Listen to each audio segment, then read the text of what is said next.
যেটা এই মুহূর্তে জানা যাচ্ছে যে CBI recovers large number of arms and ammunitions during searches at Sandeshkhali in a case related to violence against ED officials. অর্থাৎ 5ই জানুয়ারির ঘটনার পরিপ্রেক্ষিতে যে তল্লাশি, সেই তল্লাশিতে গিয়ে বিপুল পরিমাণ শস্ত্র উদ্ধার করেছে সিবিআই, এমনটাই জানানো হয়েছে সিবিআই এর তরফ থেকে। এবং যেখানে বলা হচ্ছে যে including foreign made pistol and রিভলভার্স during searches conducted at 2 premises in Sandeshkhali. অর্থাৎ উত্তর চব্বিশ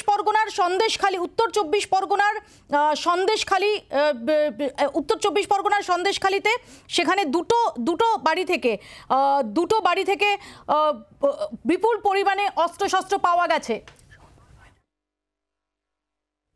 পিস্তল, যার মধ্যে বিদেশি পিস্তল এবং রিভলভারও রয়েছে বলে সিবিআই সূত্রে জানানো হচ্ছে।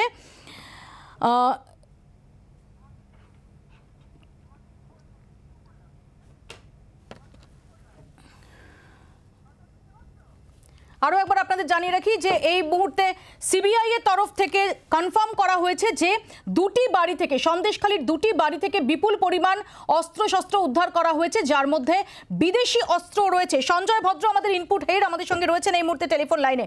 সঞ্জয়, দেখো, যেটা পাওয়া গিয়েছে সিবিআই সূত্রে এটা দাবি করা হচ্ছে যে 3টি ফরেন মেড রিভলভার পাওয়া গিয়েছে, একটি ইন্ডিয়ান রিভলভার পাওয়া গিয়েছে এবং সবচেয়ে উল্লেখযোগ্য সেটা হলো একটি কোল্ট অফিসিয়াল পুলিশের রিভলভার পাওয়া গিয়েছে এখান থেকে।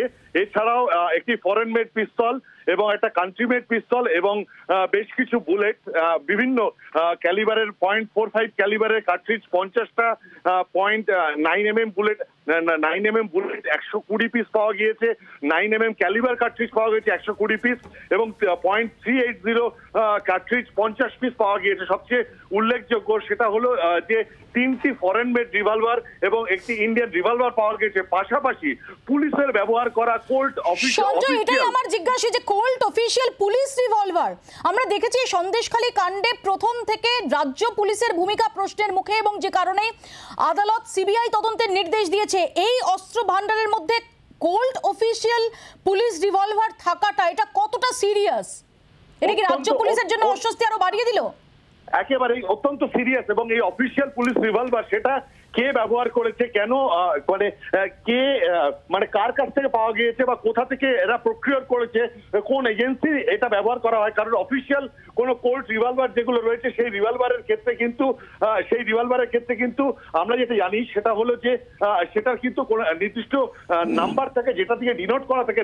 একেবারে অফিসিয়াল কাউকে যখন ইস্যু করা হয় সেটা থাকে, ফলে কোথা থেকে এটা প্রক্রিয়া করা হয়েছে, এটা কোনো স্ন্যাচ হওয়া কিছু রয়েছে কিনা সেগুলো কিন্তু জানার বিষয় রয়েছে।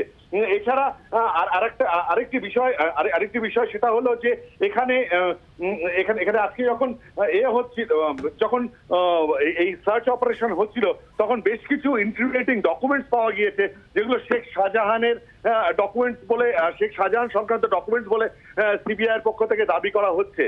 এবং কিছু কান্ট্রি মেড বম্ব, সেটা সাসপেক্টেড কান্ট্রি মেড বম্ব, সেগুলো ডিফিউজ করা হয়েছে এনএসজি টিমের সাহায্য নিয়ে বলে আমরা জানতে পারছি। এর পাশাপাশি শাহজাহানের একটি আইডেন্টিটি কার্ডও পাওয়া গিয়েছে বলে আমরা জানতে পারছি সিবিআই সূত্রে। বাংলার আওয়াজ, বাঙালির আবেগ, জি 24 ঘন্টা।